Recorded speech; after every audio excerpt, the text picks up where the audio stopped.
네, 한 주의 시작 월요일입니다. 더 힘차게 시작해보도록 하겠습니다. 아침엔 투자 어잼입니다. 네, 여러분 안녕하세요. 저는 홍선입니다. 자, 지난 금요일에 또 급락하면서 네. 시장이 마무리가 돼서 오늘은 어쩌려나 했는데 그래도 코스피 반등을 해주고요. 1.3% 상승. 코스닥은 하락 반전에 있지만 약보합권에 있습니다. 그러니까 맞을 때는 네. 좀 세게 맞는 느낌이고 네. 올라갈 때 약은 좀 천천히 발라주는 느낌이어가지고 이게 뭐 건강한 조정이라고 하면 믿겠지만 금요일마다 반복이 되니까 요즘에 금요일날 기분이 좀 좋아야 되는데 네. 주말 앞두고 좀 무거워요, 마음이. 3.8%까지 떨어지면서 저는 금요일날 장 마감을 안 보고 토요일날 아침에 살짝 확인을 했는데 언제 내 주식이 이렇게 빠져 있었지라고 깜짝 좀 놀랐습니다. 네. 자, 어쨌든 근데 주말 지나면서 네. 매증시가 뭐 3대 지수 모두 상승은 아니지만 장 초반 급락에 비해서 후반 들어서 이렇게 조금씩 뭔가 상승해주는 그렇죠. 흐름이었고 네. 나스닥은 소폭이지만 그래도 상승 반전해줬기 때문에 뭐 그런 흐름 이어받는 거 반도체 긍정적인 이야기들 국내 4대 그룹이 뭐 국내에 대규모 투자한다. 뭐 많이 네. 투자를 하시더라고요. 뭐 여러 이야기가 네. 복합적으로 좀 작용을 하고 있는데 어쨌든 오늘 코스피 외국인 기관 순매수는 유지가 돼주고 있는 상황이네요. 네. 네. 자, 오늘 본격적으로 월요일의 남자 만나보기 전에 여러분과 함께한 또 오프라인 세미나 네. 안내 드리고 바로 출발을 해보도록 하겠습니다. 압구정으로 떠나보도록 하겠습니다. 이번 주 토요일입니다. 11월 22일 토요일이고요. 저희가 주말에 이렇게 토요일 이용하는 세미나는 좀 별로 없는데 네. 평일에 좀 못 가서 아쉬웠다 하시는 분들 이용해 보시면 좋을 것 같습니다. 미국 주식으로 10년 10배 만들기 텐텐 프로젝트에 대한 그러니까 얘기예요. 1년에 10배 만들게 하면 혹하긴 하는데 약간 좀 냄새가 좀 이상한 냄새가 풍기고요. 10년 10배나 할 수 있습니다. 이분들과 함께 하시죠. 정우창 부장님 출동하시고요. 박지훈 부장님께서 또 매끄러운 사회 맡아주실 거고요. 압구정 WM센터에서 11월 22일 토요일 11시에 여러분과 만나도록 하겠습니다. 지금 링크 올라가고 있거든요. 여러분들 미리 신청하시면 좀 여유롭게 여러분들 자리 선점을 하실 수가 있습니다. 네, 많이 신청해 주시기 바랍니다. 네. 자, 월요일이니까 이분 모셔봐야 됩니다.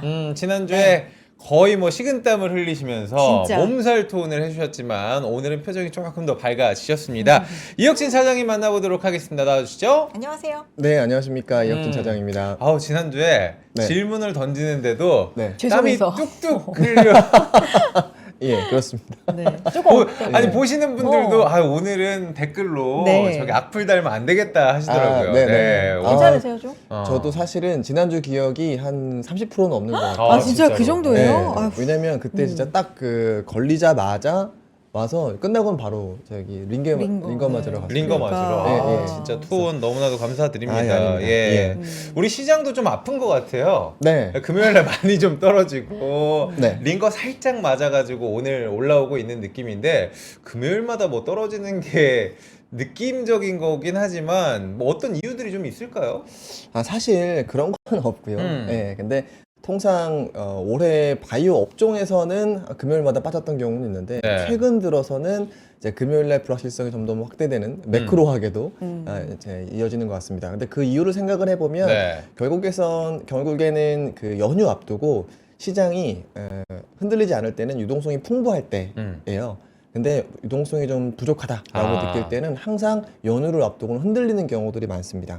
자, 그래서 최근에 실제 한번 보면은 달러 경색이라고 하는 키워드가 굉장히 크게 작용을 네. 하고 있고, 그래서 아무래도 이제 QT가 끝나는 12월까지는 이런 여진이 어느 정도는 좀 이어지지 않을까라고 생각을 합니다. 자, 그래서 사실 제가 지난주 월요일에도 강조드렸던 거는 지난주 월요일 날 잘 생각해 보시면 증시가 올랐어요. 네. 근데 제가 V자 반등은 없을 것 같다.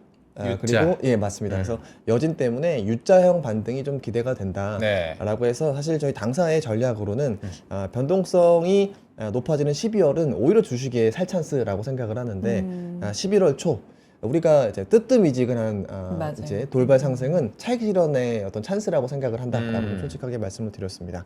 그래서 제가 좀 요약을 해보면 하락 배경은 충분히 하락할 만했고요. 그리고 이런 하락 배경들이 마치 뭐 종목의 이슈가 아니라 매크로 여건들이 상당히 많아서 저는 11월 중하순까지도 여지는 있을 수 있겠다라고 네. 생각을 합니다. 하지만 자, 우리의 태도는 좀 바뀌어져야 될 것 같은데 이제까지는 좀 올라오는 종목은 차익 실현을 해야 되겠습니다만 앞으로 만약에 11월 말 그리고 12월 초까지 좀 여진으로 주가가 만약이라도 돌발 하락한다라고 하는 건 지금부터는 좀 다시 사자. 라고 좀 말씀을 드립니다. 자, 이유는 뭐냐면 네. 이제까지 하락했었던 배경이 하나씩 좀 실마리 반등의 실마리가 있을 것 같고요. 또한 증시의 주변 여건이 흔들릴 수 있고 또한 이제 뭐 저도 잘 모르는 영역도 상당히 많은 것 같아요.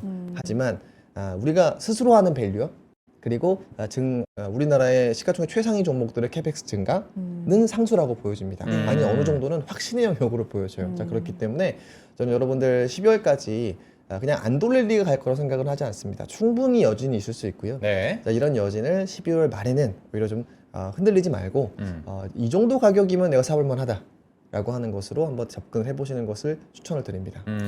이 정도 가격이면 사볼만하다. 지난주 금요일에 시작이 뭐 3.8%, 지수가 4% 가까이 빠질 때도 그렇죠. 네. 개인의 매수세는 엄청나게 들어왔죠. 그렇죠. 이제 화력이 진짜 개인이 대단했다. 이기는 장이 돼야 되고 우리가 이렇게 그러니까요. 만들어야 됩니다. 자, 오늘 본격적인 주제 들어가기 전에 네. 궁금증이 많은 허재미.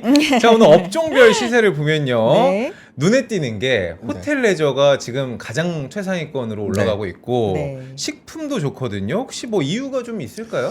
사실 식품은 실적 베이스의 상승이라고 보여지고요.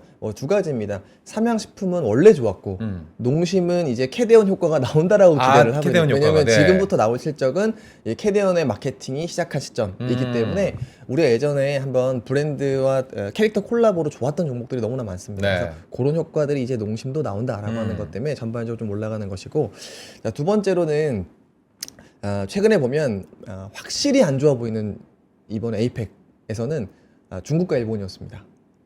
지금 사이가 네. 어우 살벌하더라고요. 일본이 먼저, 사실 제가 봤을 때는 일본이 먼저 시작했습니다. 네. 그러니까 선긋기를 너무나 명확하게 해주고 있는 것 같아요. 뭐 사실 트럼프를 보란 듯이 하는 것도 있는 것 같습니다만 네. 지금 제 목소리가 이제 감기의 여진입니다. 그렇죠. 네, 이게 여진이 있다는 거예요. V자 반등 힘들고 U자로 갑니다. 네, 감기가 지금 V자 낫긴 좀 네. 쉽지 않습니다. 네. 자, 그런데 자, 이런 것들 때문에 시진핑이 이제 사실상 저는 거의 분노할 수준까지 얘기가 나왔다라고 생각을 해요. 왜냐하면 에이펙 정상회담에서 일본 총리가 인권을 가지고 얘기를 했었어요. 네. 그러니까 이제 중국에서도 이렇게 나오자라는 거는 한번 해보자는 거지라고 해서 지금 중국에서 에이펙 이후에 일본 여행에 대해서 부정적인 뉴스들이 나오고 있어요. 네. 자, 그러다 보니까 사실 우리나라는 일본과 대만 이런 쪽에 여행을 덜 간다고 하면은 바로 수혜가 우리나라이거든요. 네. 그래서 사실 중국과의 대만 관계, 중국과의 일본 관계가 앞으로 좀 좋아질 가능성보다는 이제 사실상 조금 계속 안 좋아지는 장기 구간으로 가고 있는 거죠. 그래서 우리가 어느 정도 수혜를 받을 수 있을 것 같고, 그래서 오늘 한번 보시면 LNC 바이오와 같은 이런 종목들도 면세와 함께 급등하고 있습니다. 네. 즉 저는 올해 하반기에 좀 주목을 해봐야 되는 것이 기저효과거든요. 그럼 올해 진짜 좋지 않았었고 내년도에 조금 턴어라운드가 될 수 있는 것들 중에 제가 뭐 친환경이라든지 화학 이런 것도 말씀을 드렸습니다만 앞으로 좀 주목을 해야 되는 것, 그러니까 네. 뭐 지수의 주도주까지는 아닙니다. 왜냐하면 시총 사이즈 좀 크고 언제 어떻게 될지 모르겠지만 적어도 내년도 상반기까지는 이런 관광, 네. 그 중에서도 다시 한번 에스테틱이나 심지어 저 바닥에 있는 화장품까지도 저는 내년도에 충분히 해볼 만하지 않을까라고 생각을 하고, 이런 정치 역학 구도는 사실 쉽게 바뀌기 어렵습니다. 왜냐하면 정권이 일본 같은 경우에 이제 막 바뀌었기 때문에 이런 구도가 쉽지는 않고 우리 입장에서도 정부가 바뀐 지 얼마 되지 않아서 지금 중국과의 우리나라의 관계가 사실 핵잠이 나와도 네. 사실 이건 중국이 되게 불편할 수 있거든요. 예전에 한한령 때 사드 때문에 이렇게 됐으니까 전혀 그런 불편한 내색을 하지 않는 것을 보면 어느 정도는 되게 중국과의 관계도 새로운 국면으로 가고 있지 않나. 어느 정도 서로 간에 인정을 좀 하는 이런 구간으로 가고 있어서 이제 관광이나 이런 것들 앞으로 좋을 것 같다라고 생각을 하고 있고요. 또 하나는 사실 예전에 중국이 금을 정부가 살 때 그보다 더 많이 산 것은 중국의 개인들이라고 한번 말씀을 드렸습니다. 그게 라부부의 팜마트보다도 금은방이 훨씬 더 주가가 많이 올라가는 배경이기도 했었는데, 자, 근데 최근에 보면은 중국에서도 한한령 한지 되게 오래지만 서울 아리가 굉장히 크다라고 합니다. 아리. 네, 그러니까 앓고 있다 이런. 예, 서울병이라고 해서 우리나라에 오면 K-팝, 네. 그다음에 여러 가지 성수동 감성, 그리고 뭐 백화점에 오면은 한국에서만 느낄 수 있는 팝업, 그 감성이 있구나. 그렇죠. 이런 네. 것들이 있는데 중국을 딱 넘어가면은 이게 뭔가 통제되는 것도 있고. 그쵸? 이 자유로움, 네, 프리덤. 네. 그러니까 사실 예전에 보면 영국도 비슷한, 저는 영국이 우리나라랑 되게 비슷하다라고 생각을 하거든요. 네. 영국이 예전에 산업화를 끝난 다음에 콘텐츠로 완전히 탈바꿈했었어요. 네, 그래서 우리 왜 해리포터 같은 경우에도 영국에서 나와서 그렇죠, 이렇게 네. 됐는데, 근데 이제 이게 우리나라가 지금 딱 이런 K-팝이나 이런 K-컬처 이런 것들이 이제 막 새롭게 정말로 왜 글로벌 문화로 부상하는. 그래서 굉장히 흥미로운데 얼마 전에 포브스에서 국가의 이제 힘 이런 것들을 했는데 네. 우리나라가 거의 7위인가 했었어요. 근데 그 중에 굉장히 흥미로운 게 첫 번째는 왜일까요? 우리나라 힘이 센 이유. 뭐 당연히 반도체. 반도체 때문에. 네네. 예. 두 번째는 최근 3년 들어서 센 것들, 세진 것들. 문화, 국방. 국방. 국방. 예, 아, 이거 두 개는 좋다. 국력으로 어느 정도는 예. 그렇죠. 납득이 그러니까 되죠. 하이테크와 무기를 만들면 그 나라의 힘이 쓸 수밖에 그렇죠. 없습니다. 네. 제가 예전에도 우리나라가 지금 풀리 무기 공장에 가동하고 있기 때문에 이거는 중국도 우리나라 쉽게 뭐 이렇게 생각 못한다라고 생각을 했거든요. 네. 근데 세 번째가 바로 이번에 처음 들어간 K-컬처. 야, 이 문화의 거예요. 힘이. 그래서 생각해 보면 국방과 테크 그리고 문화까지도 네. 우리나라의 힘이 강력해지고 있기 때문에 어쨌든 제가 이 말씀 왜 돌아 했냐면 정부에서 계속 한한령이든 뭐든 어떤 문화를 막는다고 하더라도 국민들의 선호는 쉽게 막기가 어렵습니다. 그리고 그 열풍이 시작되면 네. 이게 뭐 내일부터 갑자기 끊기지도 않아요. 그리고 제가 중과 일의 관계가 좋지 않은 것이 좀 슬프지만 우리나라한테 좋은 점은 항상 그래요. 내가 누구를 제일 좋아하지 않아도 누구를 제일 미워하면 옆에 애가 좋아지는 겁니다. 항상 상대평가이기 때문에. 상대성이잖아요, 그게. 네, 그렇기 때문에 예. 저는 여행 이런 쪽 문화 콘텐츠도 계속 좋아질 가능성이 아하. 높아 보인다라고 생각을 합니다. 좋습니다. 알겠습니다. 자료 네. 오늘 또 꼼꼼하게 준비해 주셔서 들어가 봐야 될 텐데 네. 제목부터 좀 볼까요? 좋습니다. 네, 제동 걸린 지수장 대안 종목 찾기라는 제목입니다. 맞습니다. 네. 제가 11월 동안 계속 강조드렸던 것은 지수 추종형 매매를 이제 그만했으면 좋겠다라고 네. 하는 거예요.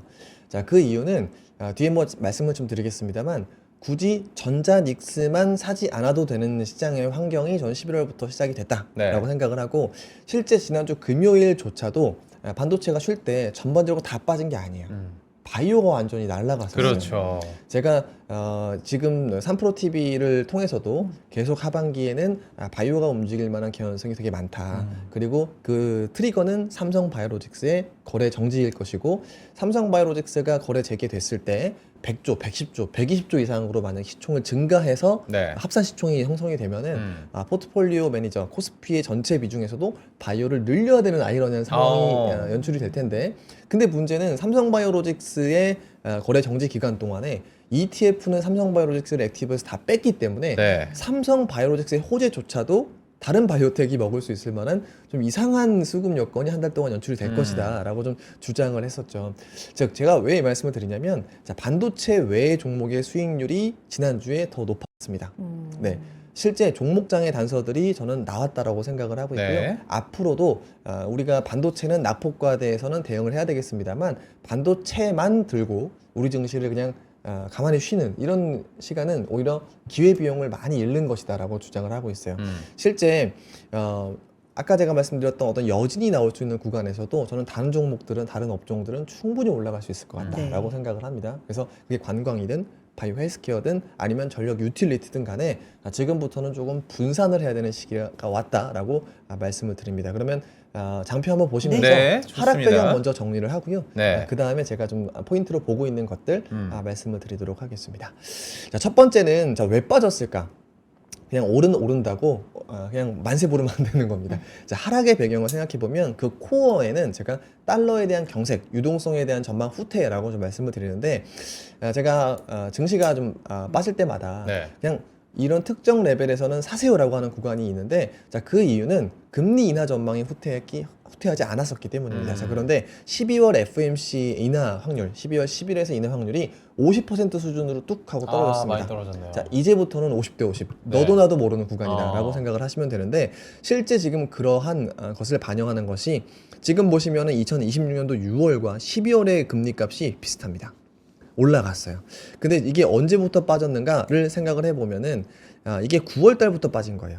9월에 빠진 이유는 고용 때문이었거든요. 고용이 신규 민간 고용이 54개월 만에 순감으로 전환을 하면서 적어도 파월 입장에서는 자 지금부터는 리스크 매니지먼트가 필요하다는 것을 잭슨홀 미팅에서도 밝혔고 그 이후로는 기준금리의 이제 인하값이 상당히 기대감이 높아졌다라고 하는 겁니다. 자, 근데 지금은 26년도 12월 기대금리는 빠지기 직전 수준까지 다 올라왔어요.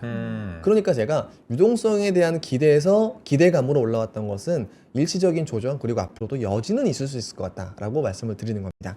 자, 그런데 이런 부분들은 일단은 우리가 어느 정도 인정을 해야 되고 그 다음에 우리가 생각해 볼 게 실제적으로 지금 12월 10일 날 FOMC의 기준금리 인하구는 어떻게 되는 것인가? 사람들은 왜 흔들리고 있고 확신하지 못하는가? 그게 네. 바로 밑에 특징입니다. 자, 이 보시면 파월을 포함해서 지금 요 해당 위원들이 기준금리를 결정을 하는데 지금 보면 아슬아슬한 게 맞습니다. 자, 왜냐면 자, 동결을 주장하는 측과 그 다음에 인하를 주장하는 측이 어느 한쪽이 확 기울지 않았는데 네. 이 중에서 이제 리사쿡 이사가 12월 금리 인하에 대해서 중도층인데도 불구하고 인하가 상수가 아닌 것 같다라고 얘기를 했어요. 자, 지금부터는요. 완전히 그냥 어떻게 될지 모르는 구간이 되는 거죠. 즉 우리가 사실 기준금리 인하를 하는 과정에서도 파월이 강조했었던 너무 빨리는 하지 않겠다라는 게 첫 번째. 또 두 번째로는 연준 이사들 사이에서도 굉장히 갑론을박과 이 괴리감이 크다라고 좀 얘기했던 것이 12월 10일부터는 어느 정도 반영이 되지 않을까라고 생각을 합니다. 자, 또한 지금의 제가 왜 6월 기대금리와 12월 기대금리를 겹쳐서 해놨냐면 자, 우리의 기준금리의 기대감은 사실 상반기에 쏠려 있다라고 하는 거예요. 제가 하반기부터는 실적 장세라든지 아니면 종목이 지수장이라기보다는 선별적으로 올라가는 장이라고 말씀을 드리는 것도 26년까지 금리가 내려가는 건 맞습니다. 하지만 페드워치로나 선물시장에 반영된 26년의 금리로나 이게 사실 6월까지 상당히 많이 인하를 반영하고 있고 6월부터 하반기까지는 특별한 인하를 반영하고 있지 않기 때문에 우리가 유동성 기반에서 투자를 해야 된다라고 하는 것은 내년도 상반기까지다라고 말씀을 드립니다. 어쨌든 이런 부분들이 불확실해졌고 이런 기대감이 6월까지로 딱 닫혔기 때문에 저는 시장이 어느 정도 여지는 충분히 가능하다라고 말씀을 드립니다. 하지만 이건 지금 지표를 가지고 말씀을 드리는 것이고 저의 예단은 그래도 금리는 내릴 가능성이 꽤 있다. 적어도 그래도, 2번에서 네. 많게는 3번. 이유는 뭐냐면 자 이게 제가 왜 이게 빠졌는지를 아까 말씀드렸죠. 고용 때문이에요. 근데 고용이 쉽게 개선되기는 어렵다라고 생각을 하고 있습니다. 자, 그 이유는 AI 때문에 계속 해고가 되고 있는데 AI의 레벨이 계속 높아지고 있기 때문입니다. 그래서 저는 내년도 하반기에는 고임금 직업에 대한 고용 충격은 조금 더 될 수도 있지 않을까라고 생각을 하고 있습니다. 자, 다음에 이제 시장이 하락했던 배경 중에 하나.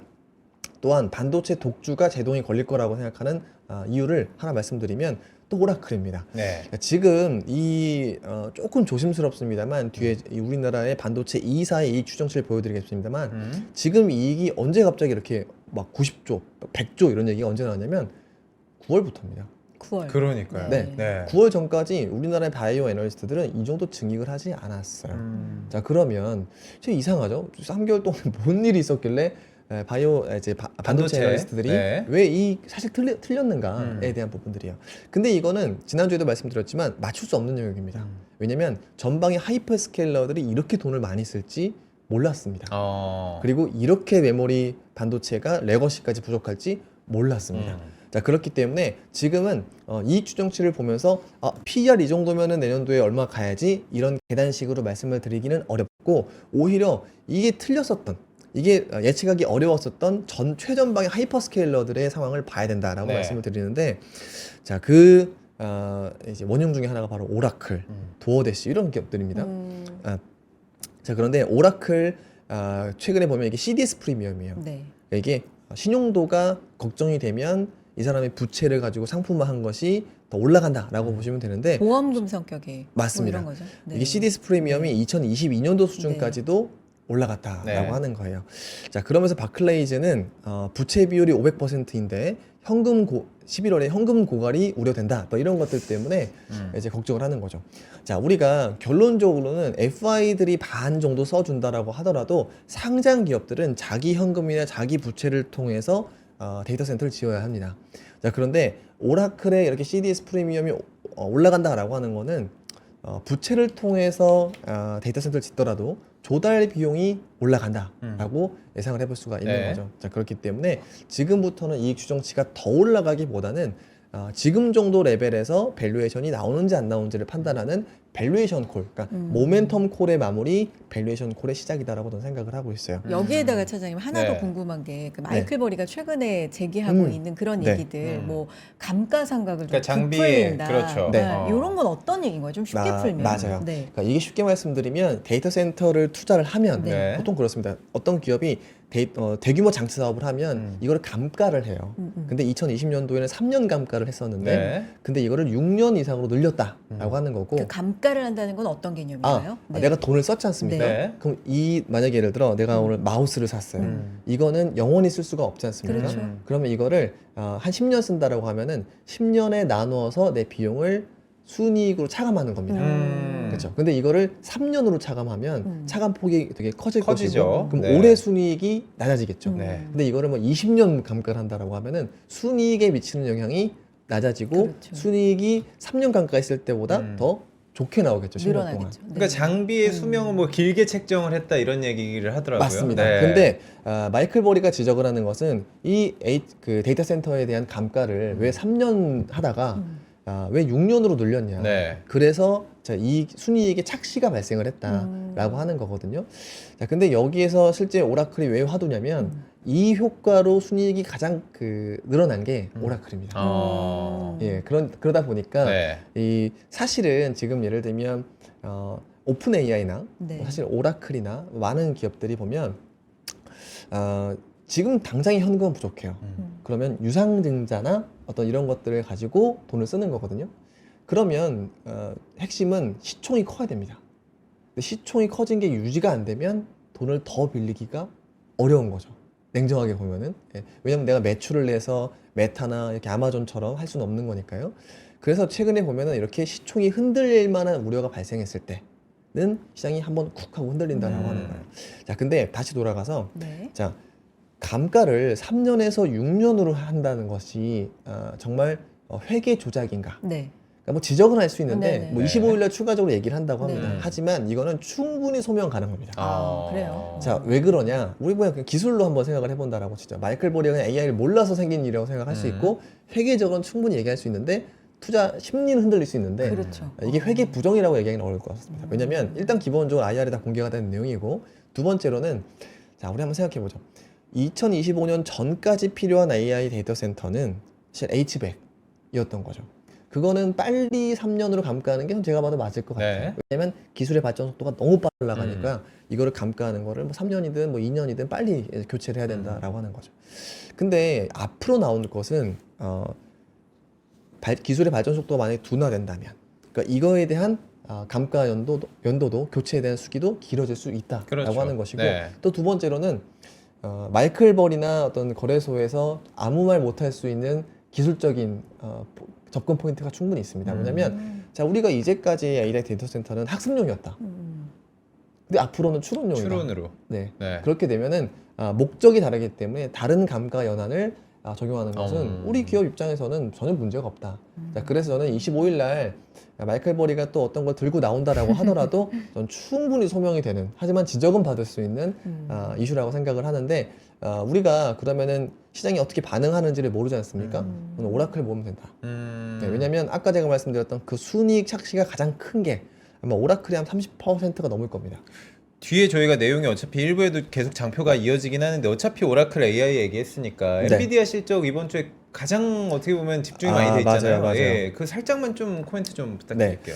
자, 이번에 엔비디아 실적은 제가 봤을 때는 잘 나올 수밖에 없을 것 같아요. 왜냐하면 젠슨 왕이 사전에 우리 블랙의 수요나 이런 것들을 미리 떡밥을 다 뿌리고 다녀서 그래요. 네. 당초 얘기했었던 가이던스보다는 더 잘 나올 게 거의 자명해 보여요. 근데 이런 시장의 예측이 약간 벽 아니에요? 그걸 다 넘어야- 잘 나올 거라 그걸 넘어야 맞아요. 돼. 생각하니까. 네, 그러니까 근데 최근 AI 시장에서 네. 엔비디아는 투자들이 더 강한 걸 들려줘라는 그러니까요. 것이 상수로 되고 있어요. 아하. 네, 그러니까 실제 이번에 뭐 뒤에 말씀드리겠지만 나냐와 같은 대만의 메모리 반도체 기업 실적이 나왔을 때 약정 없었거든요. 주가가 안 올랐습니다. 네. 그러니까 그런 것처럼 이제 AI 그리고 반도체 투자 심리는 자, 나한테 더 센 얘기를 해줘로 바뀌고 있어요. 그래서 실제 엔비디아 실적 발표 전후로 최근에 보면 반도체가 움직이진 않습니다. 그래서도 엔비디아의 실적 발표 그 이후 25일 날 마이클 버리가 있기 때문에 마이클 버리 때까지 모든 주가에 대한 판단을 유보할 가능성이 높아서 저는 신고가로 다시 올려놓는 것보다는 지금 정도 낙폭과대를 해소하고 여기서 좀 공방전 정도를 하지 않을까라고 생각은 하고 있습니다. 네. 계속 가볼까요? 네. 자료? 네. 네, 그 다음에 이제 한번 보시는 것이 또 우리나라의 하락 배경, 바로 이제 금리와 환율입니다. 아까 얘기하셨죠. 네, 보시면 지금 금리와 환율이 동반해서 올라가고 있는 측면이 좀 있어요. 야. 실제 사실 우리나라 글로벌 아시아 시장에서 좀 재밌는 흐름은 EM 펀드가 주식은 사고 채권을 팔고 있습니다. 네. 네. 이게 우리나라 채권만 파는 게 아니라 EM 시장이 모든 채권들을 전반적으로 비중을 축소하고 있고 이 돈이 다 주식 시장으로 흘러가고 있다라고 하는 거거든요. 자, 이런 부분이 사실 기조적인데 더군다나 우리나라가 환율이 1,450원보다 훨씬 더 많이 올라가면서 나름 좀 외국인들의 매도 발작까지도 주식시장에서 나왔던 것이죠. 근데 이게 우리나라의 구두 개입 그리고 한미 간의 정상회담에 대한 팩트시트들이 나오면서 어느 정도는 좀 안정이 되어 가고 있는 것 같아요. 그래서 저는 이거 자체는 일단락이 됐다. 하지만 장기적으로 한번 보시면요. 채권보다는 전 주식이라고 생각하는 이유는 자, 지금 외국인들이 우리나라의 채권에 대해서 비중을 축소하고 있습니다. 자, 그런데 우리나라 실제 발행량은 11월에도 지난해 동기 대비 거의 2배 늘었었어요. 왜냐면 재정의 확장 정책이 좀 유지가 되고 있기 때문입니다. 그러니까 공급은 늘는데 사줄 사람들은 조금 줄어드는 모습들은 확인이 되고 있다. 그런데 연기금도 사실은 내년도가 되면은 우리나라 국채 물량은 조금 줄여야 될 수 있습니다. 계획으로는 그렇습니다. 그러니까 우리나라의 주식은 비중이 줄어드는 것이지 전체 금액은 늘어나거든요. 그런데 연기금의 채권은 절대치가 한 20조 정도는 빠지는 걸로 나오고 있어요. 어쨌든 채권 시장보다는 주식 시장이 먼저 좀 머니 무브 효과를 좀 받을 거라고 생각을 하고 있고요.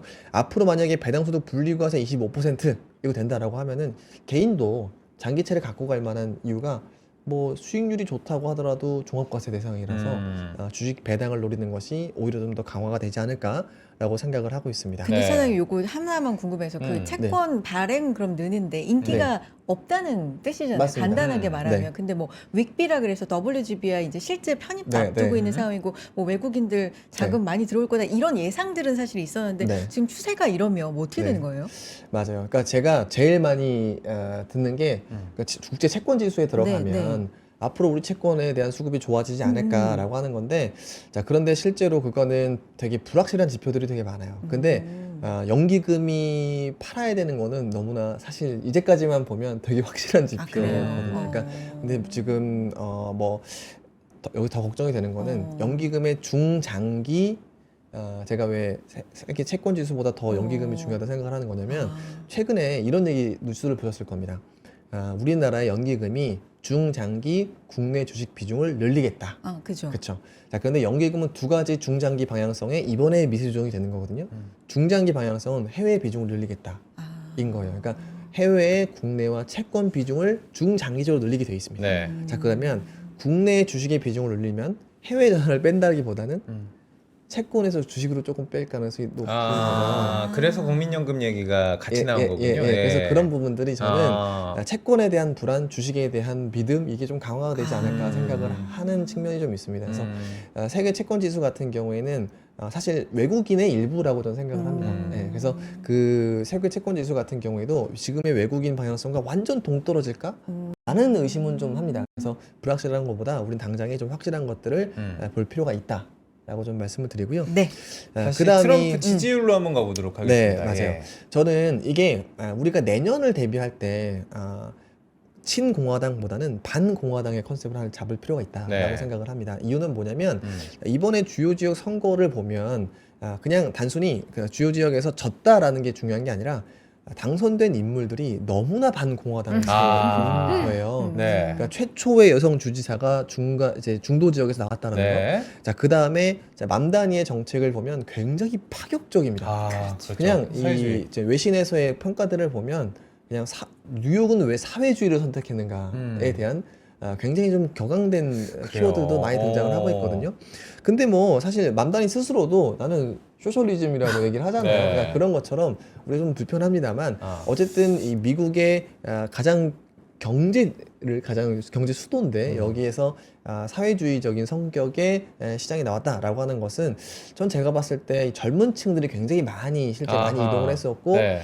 그리고 이제 이런 부분들이 당연히 저는 연말 중간 선거까지 이런 부분들이 반영이 될 거라고 생각을 해요. 그래서 저는 내년도 2026년도에는 친공화당의 성격 종목보다도 반공화당의 성격들의 종목들이 조금 움직이지 않을까라고 생각을 합니다. 실제로 트럼프가 지금 행정서명으로 관세 철회를 네. 했잖아요. 바나나, 커피라든지. 그러니까 중도층과 맞아요. 서민들이 가장 어떻게 보면 물가 상승에 네. 딱 타격을 입을 수 있는 네. 것들을 했기 때문에 이게 하나의 어떤 전초적인 느낌이 아닐까. 맞아요. 이게 제가 중간 선거를 결과를 예단하고 반공화당 배팅 이런 말씀을 드리는 게 아니라 자 지금 보시면 트럼프가 관세를 실제로 관세 수를 가지고 국민들한테 나눠주겠다라고 네. 얘기를 했잖아요. 그러니까 이런 것들이 트럼프가 다음 중간 선거 지지 않으려고 하는 노력에서도 이제까지 자기가 했었던 것들에 대해서 조금 더 중도층을 공략하는 정책으로 선회할 수밖에 네. 없는 겁니다. 안 그러면은 지금부터 이제 최근에 1년 동안 얼마나 마음대로 했습니까? 민주당이 어떤 존재감이 없다라고까지 많이 이제 리더십 부재 이런 얘기까지 나왔었거든요. 네. 근데 사실 이번에 맘다니가 이긴 후보가 쿠오모 뉴욕 전 주지사예요. 그러니까 사실 우리로 치면 이거 뭐 특정 인물 네. 뭐 예를 들어 홍준표 이게 급 그러니까 정도 되는 정치적 그 굉장히 정치적인 네, 위치가 오래되고. 우리로 치자면 그리고 그쪽에 굉장히 상징적인 인물. 그쵸. 이런 인물을 작년만 하더라도 누군지도 몰랐던 분이 이기는 그러니까 몇 아하. 개월 만에 역전을 맞아요. 정말 2%인가 정치인이네. 3%를 시작했어요. 네. 자, 그래서 이런 것들을 우리가 이런 미국에서의 국민들의 어떤 지지 현상을 무시하면 안 된다라고 하는 것이고요. 그래서 다음 장표 한번 봐드리면 네. 제가 계속 한 가지 좀 강조드리고 있는 장표가 1기에 트럼프가 있었던 상황에서 지지율이 굉장히 많이 떨어졌을 때 움직였던 종목들은 핀테크, 네. 그다음에 헬스케어, 친환경 이런 종목들이 많이 움직였었다라고 하는 겁니다. 심지어 한 4개 정도의 분기에 걸쳐서 반공화당적인 성격들의 종목들이 움직였었기 때문에 자 우리나라에서도 아까 말씀드렸던 면세, 뭐 이런 관광이라든지 헬스케어 그리고 친환경 종목들의 최근에 2차전 지지율이 좀 많이 올라가고 있죠. 네. 이런 것들에 대한 움직임을 무시하면 안 된다라고 하는 겁니다. 마침 이러한 종목들이 뒤에 이익도 한번 보여드리겠습니다만 네. 올해가 너무 좋지 않았었기 때문에 내년도에 기저 효과가 상당히 큽니다. 그래서 우리가 반도체가 지수 종목들이 쉴 때는 당연히 매니저들 입장에서는 올해 그러면은 이익이 절대값이나 기저효과가 어디 갔세? 이런 종목으로 본다라고 하면 마찬가지로 그 해당 업종들이 걸릴 수밖에 없거든요. 네. 그래서 저는 반공화당 테마에도 네. 한번 내년도 주목을 해보자라고 좀 말씀을 드립니다. 성현 씨 테슬라가 반공화당입니까? 친공화당입니까? 좀 헷갈려서 지금. 모르겠어요. 몰라요? 이거는 이 당시에는 반공화당이었기 때문에 그때는 네, 민주당이 좀 말씀드렸습니다. 친하긴 했는데 지금은 한번 다시 생각을 해봐야 될 것 같습니다. 광고 좀 보고 와야 될 것 같은데요. 지수 잠깐 체크해 보겠습니다. 코스피 1.5% 상승, 코스닥도 좋네요. 상승 반전 후에 상승폭 확대시켜서 0.5% 상승까지 빨간불 지금 켜내고 있습니다. 광고 잠깐 네, 볼까요? 저희 또 네. 해외 업앤다운, 국내 업앤다운 2부에서 계속해서 함께하도록 하겠습니다. 광고 잠깐 듣고 오겠습니다. 광고 타임.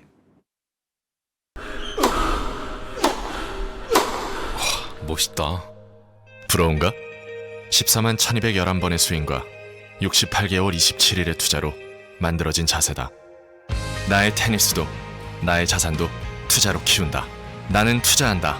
나는 성장한다. NH투자증권. 와, 멋있다. 부러운가? 기본기 연습과 스트로크 훈련에 1532시간을 투자해 갖게 된 리듬이다. 나의 드럼도 나의 자산도 투자로 키운다. 나는 투자한다. 나는 성장한다.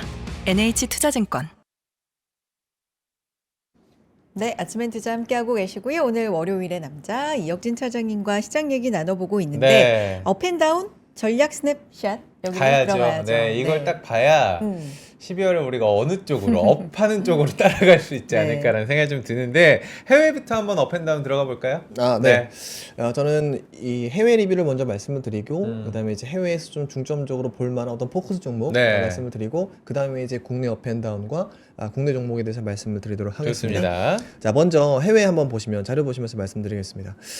최근에 보면은 가장 해외 종목에서 두드러진 하락은 오라클이었습니다. 오라클, 네. 그래서 저는 오늘 우리나라 반도체의 반등도 사실 지난주 증시에 마지막에 오라클이 올랐었기 때문에 상당히 많은 영향을 미쳤다라고 생각을 하고 있고요. 앞으로도 결국에는 오픈 AI와 오라클 이런 부분들이 시장에 어떻게 좀 받아들여지는지에 따라서 전 다음 날에 반도체 시세를 좀 볼 수 있지 않을까라고 생각을 하고 있습니다. 네.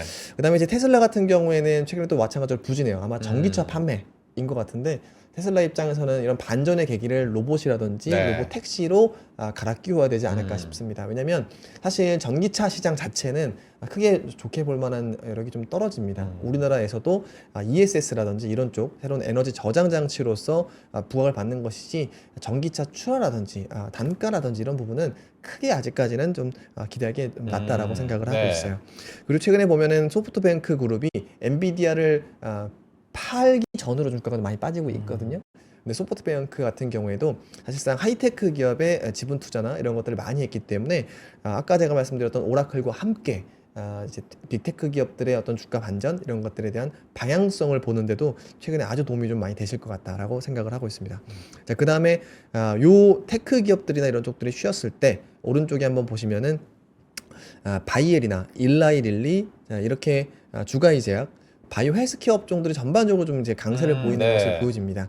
자, 그리고 이 올라가는 종목에는 일반 제약사, 백신, 그리고 비만 치료제가 동반해서 좀 올라가고 있는 것도 마찬가지로 특징적입니다.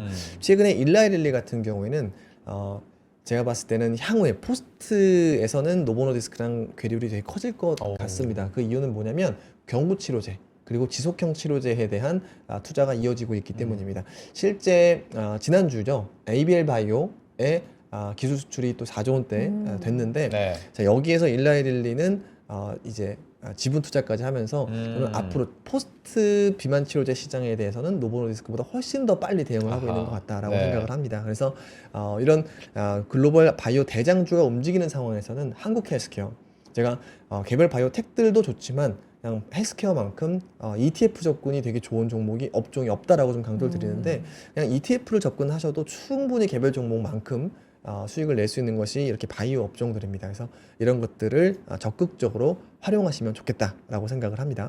자, 그러면 지난주 반도체가 좋지 않았는데 실제 업황과 이런 부분들은 어떻게 보이느냐? 저는 결국에 예를 들어 삼성전자다 이러면 파운드리, 메모리, 그 다음에 낸드 이렇게 네. 좀 나눠지죠. 자, 그리고 SK 하이닉스조차도 메모리, 낸드 이렇게 되죠. 자, 그러면 순수하게 해외에서 메모리만 하거나 낸드만 하는 기업들의 주가나 컴포스코를 보면은 우리나라 기업들의 이익 추이가 어느 정도 보인다라고 보여집니다. 그래서 지금 대만의 나냐라고 하는 기업이 있습니다. 네. 순수하게 메모리를 합니다. 네네. 근데 순수하게 메모리를 하는데 이 기업들이 지금 10월에 매출액이 260%씩 나오고 있어요. 야, 10월에. 근데 여기에서 단가가 높아진 영향은 어느 정도냐? 40%입니다. 자, 그리고 지금 아주 의미 있는 것은 DDR4. 지금 DDR5도 아니고 DDR4에 대한 장기 기한 요청이 나오고 있다. 수급이 불안하니까 이런 부분들이 좀 나오고 있다라고 하는 거고요. 그렇기 때문에 이런 메모리 반도체 특히나 D램에서는 사실 나냐를 보면은 전혀 실적으로 문제가 없다라고 하는 겁니다. 그리고 이런 것들을 감안하면은 사실 되게 좀 거칠게 말하면 굳이 HBM을 안 만들어도 그냥 전반적으로 다 실적이 좋을 거다라고 말씀을 드립니다. 그래서 실제 DDR5의 가격이 한 달 전의 가격이 지금 DDR4의 가격이거든요.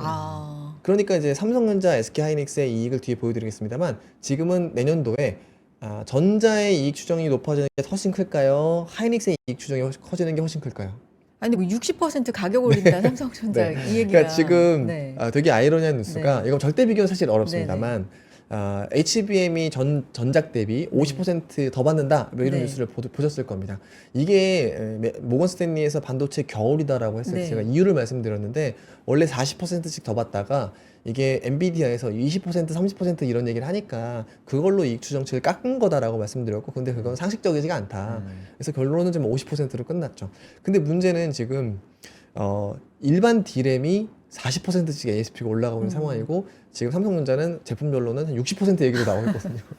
그러니까 HBM을 뭐 안 만들어도 되는 싶을 그러니까요. 거예요. 예, 그래서 그리고 지금 이번에 투자 발표가 나왔어요. 네. 삼성전자나 SK하이닉스냐. 네.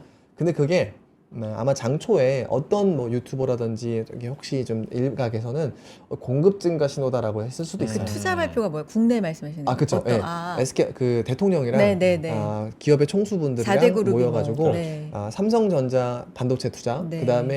그다음에 이제 SK 하이닉스 용인 클러스터 투자 이런 얘기 되게 많았었거든요. 근데 그 내용은 사실상 27년도 이후입니다.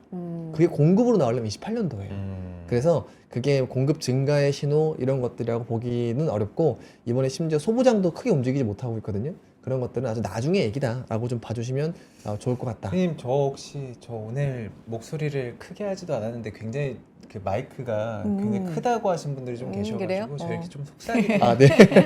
저 마이크 좀만 예. 내려주세요. 많이 혼나고 있습니다. 저 진짜 멀리 지금 그래요? 마이크를 놨는데도. 아, 네. 네네.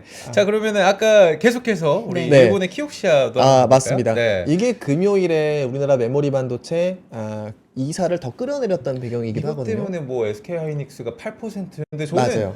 반사이익이 우리 쪽으로 예. 오는 거 아닌가라는 생각을 아. 그때는 했었거든요. 아, 일본이 예, 예. 떨어지면 우리가 더 좋지 않을까라는 생각을 했었거든요. 근데 사실은 키옥시아 때문에 우리가 8% 이렇게 떨어진다라는 거는 제가 봤을 때는 에코티 애널리스트 분들이 설명하기 위한 좋은 키는 맞습니다만 우리가 낸드 비중이 뭐 얼마나 된다고. 네.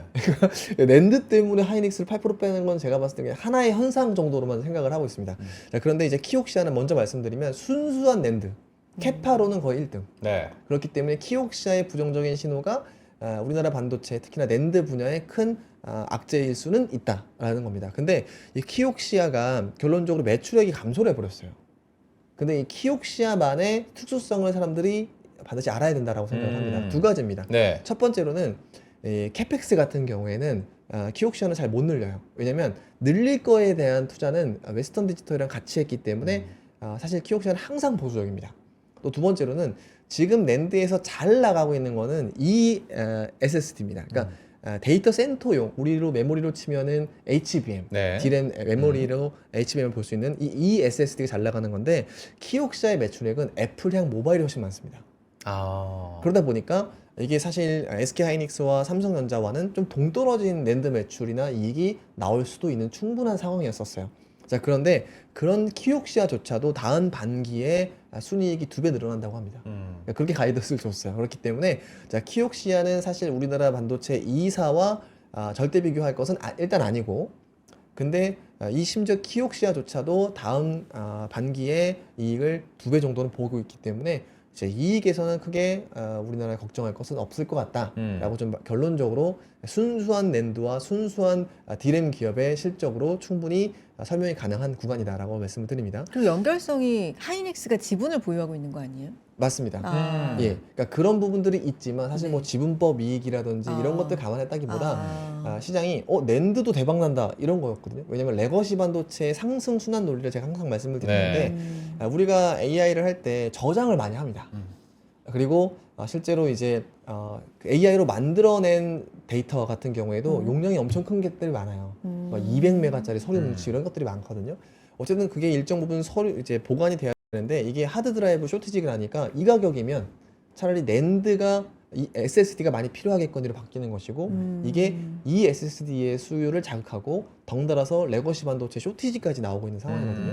근데 이 중간 다리인 이 낸드가 갑자기 팍 하고 꺼지니까 낸드 별거 없네. 네. 키옥시아 주가 다 올려놨는데 그래서 이런 상황이었었거든요. 그래서 저는 이런 부분들이 너무 걱정할 건 아닌 것 같다라고 생각을 하고 있습니다. 자, 그 다음에 한번 보시면 저는 네. 앞으로 만약에 AI가 우리가 지금 항상 버블론에 대한 부분을 강조하고 있지 않습니까? 그렇죠. 걱정하고 있는 게 맞죠. 근데 이 버블론을 아주 의외로 저는 알파벳에서 나올 가능성이 있다라고 생각을 해요. 버블론이 알파벳. 예, 버피동이 올해까지잖아요. 마지막 서신 보내기도 맞아요. 했고. 네. 네. 이게 근데 버핏이 예전에 이 인터넷에서의 최종 승자를 몰랐기 때문에 네. 알파벳 투자를 머문거렸다. 수익성이 너무 좋은 걸 알았지만 알파벳을 못 산 게 뭐 먼거도 얘기했죠. 자, 이런 것들을 후회한다. 근데 이번에 샀죠. 네. 근데 이게 버핏이 산 건지 아니면은 버핏 다음에 토드콤스라든지 테드 웨실러가 샀는지는 모릅니다. 어쨌든 간에 알파벳을 샀다라고 하는 거예요. 근데 이제 버크셔 소의 기존의 투자 논리를 생각을 해보면 알파벳을 최종 승자로 생각하는 거 아닌가? 라고 좀 얘기를 해볼 수 있는 거예요. 네. 자, 근데 지금 제가 알파벳을 이 버블론이라고 하는 것에 대한 뭔가 나오면 알파벳의 트리거가 될 가능성이 높다라고 생각을 합니다. 자, 왜 그러냐면 구글이 이제 버블이는 게 아니라요. 지금 오픈 AI가 자기의 밸류를 계속 밸류업하면서 유상증자를 통해서 투자 유치를 하고 자기가 데이터 센터까지 운영하겠다라는 식으로 나오고 있거든요. 네. 근데 이 기저에는 오픈 AI의 높은 밸류와 상장이 담보되어 있지 않으면 이 시계가 돌아가고 있지 않아요. 근데 이게 돌아가려면 오픈 AI의 지금의 트래픽 점유율이 유지가 돼야 됩니다. 근데 만약에 제미나이가 너무 좋아져가지고 제미나이가 트래픽 점유율을 많이 가져가잖아요. 이건 오픈 AI의 악재일 수가 실제 있어요. 그러겠죠. 네. 그래서 저는 이번에 버핏의 투자가 약간 이상한데? 라고 생각이 드는 최종적으로 AI 승자는 구글로 생각하는 거 아닌가라는 알파벳인가? 생각도 네. 저는 일편한다라고 하는 거예요. 오. 그래서 저도 근데 사실은 먼 미래에는 게임 체인저는 구글이지 않을까라고 조금 생각을 합니다. 이유는 뭐냐면 자, 우리가 AI에서 반드시 생각해야 될 것은 피지컬 AI입니다. 그러니까 피지컬 AI에서 우리가 반드시 또 필요한 것은 하드웨어죠. 네. 자, 오픈 AI가 확보 못하는 것은 바로 이 하드웨어고 구글은 삼성전자와 같은 기업들과 이미 하드웨어는 확보를 해놓은 상황입니다. 자, 그래서 소프트웨어와 하드웨어의 개연성은 구글이 가장 빨리 확보를 했고, 그래서 향후에 트래픽 점유율이 높아진다라고 하면은 저는 지금 오픈 AI도 조금씩 떨어지고 있거든요. 78% 정도 나올 겁니다. 데이터마다 다르지만. 근데 이 늘어나는 것은 딥시크나 이런 데가 아니라 다 제미나이예요. 제미나이. 예. 그래서 제미나이가 저는 향후에 트래픽 점유율이 높아진다라고 하면은 오픈 AI의 기업 밸류를 높이거나 상장하는 밸류에 약간 문제가 생길 수 있을 것 같다. 그렇게 되면은 오픈 AI 생태계를 지금 조성을 해놔서 오라클도 올라가고 지금 브로드컴도 올라가고 그랬었지 않습니까? 네. AMD도 올라가고 이런 것들이 균열이 생긴다라고 하면은 그 트리거는 저는 구글의 약진이라고 생각을 하고 있습니다. 사장님 근데 궁금한 게 그 지금 채팅창에서도 그 말씀 어떤 분이 짚어주시긴 했는데 네. Y2K님이구나. 구글도 채권 발행해서 자금 조달 중인데라는 네. 말씀해 주셨거든요. 그러니까 구글도 250억 달러 채권 발행, 메타도 300억 달러, 오라클도 최근에 뭐 180억 달러. 네. 근데 누구는 채권 발행했는데 AI 승자 될 거라 그러고 누구는 네. 이거 빚내서 투자하는 그러니까 이런 예, 개념을 예, 예. 좀 정리해 줘야 될 것 같아요. 다 같은 알겠습니다. 채권 그렇죠. 발행으로 네, 네, 봐야 네. 되는 건지. 지난주에도 우리가 우리만 비투하는 게 아니라 얘네도 예. 비투하네 약간 이런 얘기를 맞아요. 했었거든요. 네. 사실 이겁니다. 구글은 자기의 신용으로 네. 대출을 받아서 그러니까 채권을 발행해서 자금을 조달하는 것이고요. 오픈 AI는 지금 비상장 기업이고 매출이 없다 보니까 자기의 기업 가치로 유상증자를 투자를 받는 겁니다. 자, 그러다 보니까 구글은 자기의 신용이 중요한 것이고요. 오픈 AI는 자기의 기업 가치가 중요한 것입니다. 네. 그래서 지금 이제 AI 진영에서 제가 뭐 구글은 좋고 그다음에 오픈 AI는 나쁘고 이런 것이 아니라 지금이 우리가 지금 메모리 반도체를 정말 하이퍼스케일러들이 속된 말로 아도를 찍어서 가져가는 것은 오픈 AI 뒤에 있는 FI들의 네. 정말 콸콸 쏟아지는 유동성인데 그거는 오픈 AI 신용이 아니라 오픈 AI 기업 가치 기반으로 올라가는 것이기 때문에 구글이 향후에 점유율을 늘린다라고 하면은 이 오픈 AI 기업 가치가 향후에 상장 밸류가 좀 떨어질 수도 있지 않겠습니까? 그런 것들이 AI가 만약에 버블론이 만약에 조금 훼손된다라고 한다면은 자, 그런 것들이 트리거가 될 수 있다고 네. 하는 것이지 이거는 뭐 버핏이 투자했다고 해서 구글은 좋고 이제 오픈 AI가 나쁘고 이런 것은 아니고요. 지금 점유율만 보면은 오픈 AI가 뭐 압도적입니다. 근데 제미나이가 조금씩 올라오고 있는 것은 맞아요. 그리고 제미나이가 갖고 있는 플랫폼이 사실 전 하드웨어 파트너들이 있다라는 것이 가장 큰 장점이지 않을까라고 생각을 합니다. 오늘도 저희가 지금 시간 배분에 좀 실패를 하는 감이 없지 않아. 51분이네요. 아니, 많습니다. 지금 저희가 빨리 국내 가요. 네. 업앤다운도 네, 빨리 네, 아도를 네. 쳐야 될 것 같거든요. 전문 용어. 빨리 들어가 주시죠. 빨리 들어가 주시죠. 네.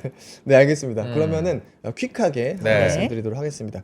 자, 국내에 지난주 한번 보면은 정말 우리 자랑스러운 ABL 바이오가 가장 급등했었고요. 여기에는 이제까지는 이 뇌만 가지고 이제 그 침투율을 높이는 그랩바디 BBB에 이제 특허가 기술 수출이 된 건데 이제는 그냥 전방위적으로 이거를 한번 적용해 본다라고 하는 겁니다. 그래서 ABL 바이오가 자기 시청모에 거의 육박하는 정도의 기술 수출을 올해 해놨기 때문에 충분히 좀 주가가 올라갈 만한 상황이 연출이 됐고 저희 당사에서도 네. 투자 의견이 긍정적으로 나오고 있는 상황입니다. 음. 그리고 또 하나는 지금 보면은 이제 홀딩 컴퍼니들이 주가가 올라가고 있어요. 그러니까 음. 올해와 내년 정도로 좀 관통하는 투자 논리는 지주사라고 생각을 하는데 실제 만약에 배당 소득 분리과세 세율이 25%로 확정이 된다 이러면은 지주사의 장기 투자 스토리가 나오는 겁니다. 그래서 개인이 대주주인 지주사들을 한번 중점적으로 보실 필요가 있을 것 같다라고 생각을 하고 있고요. 네. 자, 그러면 이제 하나씩 좀 뒤에 좀 건너뛰어서요.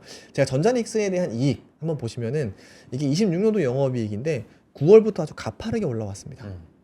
근데 상승의 기울기 자체는 이제는 많이 올려놨으니까요. 네. 여기서 더 올라가기보다는 지금 정도 레벨에서 밸류에이션 체크를 하는 구간이 필요할 거라고 생각을 합니다. 그래서 지금은 어떤 증익에 대한 추세에 기반한 랠리보다는 이제 앞으로 좀 나올 수 있는 정말 26조에 이 정도 돈을 벌 수 있는 26년도에 이 정도 돈을 벌 수 있는 게 맞는지에 대한 테스트 과정이 필요하고 아까 제가 말씀드렸지만 우리가 기억하는 것은 2025년도 9월에 하이닉스가 돈을 더 버는 거였는데 지금은 레거시 반도체가 엄청 많이 올라와서 전자와 하이닉스의 이익 추정치 괴리가 조금 벌어져 있는 상황입니다. 그래서 닉스에 대한 부분들이 오버밸류가 된다 싶으면은 저는 삼성전자로 조금 이제 파킹해 놓는 것도 좋은 방법이다라고 생각을 하고 있고요. 근데 이제 AI 버블 자체는 의미가 없는 것은 지금 최근에 주가 올라온 것은 이익에 기반한 엔비디아와 AMD입니다. 심지어 AMD조차도 이익 추정치가 굉장히 26년도에 올라가고 있는 상황이기 때문에 자, 이런 것을 근거로는 AI 버블을 그냥 실적으로 개별 주식에 찾을 수는 없는 것이고요. 아까 제가 말씀드렸던 그 최고 전방의 상황이 구도가 금리가 너무 올라가거나 기업 밸류가 설명이 되지 않는 이런 상황이 올 때여야 저는 AI 버블론이 이제 뭔가 훼손이 되지 않을까라고 생각을 하는 겁니다. 네. 자, 그리고 하나 좀 말씀을 드리면 지금은 전력 그다음에 헬스케어 이런 쪽도 주목을 해봐야 되는데 간편하게 그냥 말씀을 드리도록 네. 하겠습니다. 자, 첫 번째, 자, 우리나라의 전력이 앞으로 쇼티지가 될 가능성이 매우 높죠. 26만 장 GPU를 돌린다고 하지 않습니까? 자, 그런데 우리나라의 전력 기업들 보시면 전력 기업 뭐 하나밖에 없죠. PBR 1배도 한참 밑돌고 있죠. 근데 올해와 내년도에 흑자 전환은 작년에 완료가 됐고 내년부터 돈을 벌 텐데 그러면 당연히 유틸리티 기업이기 때문에 배당 수익률이 올라갈 겁니다.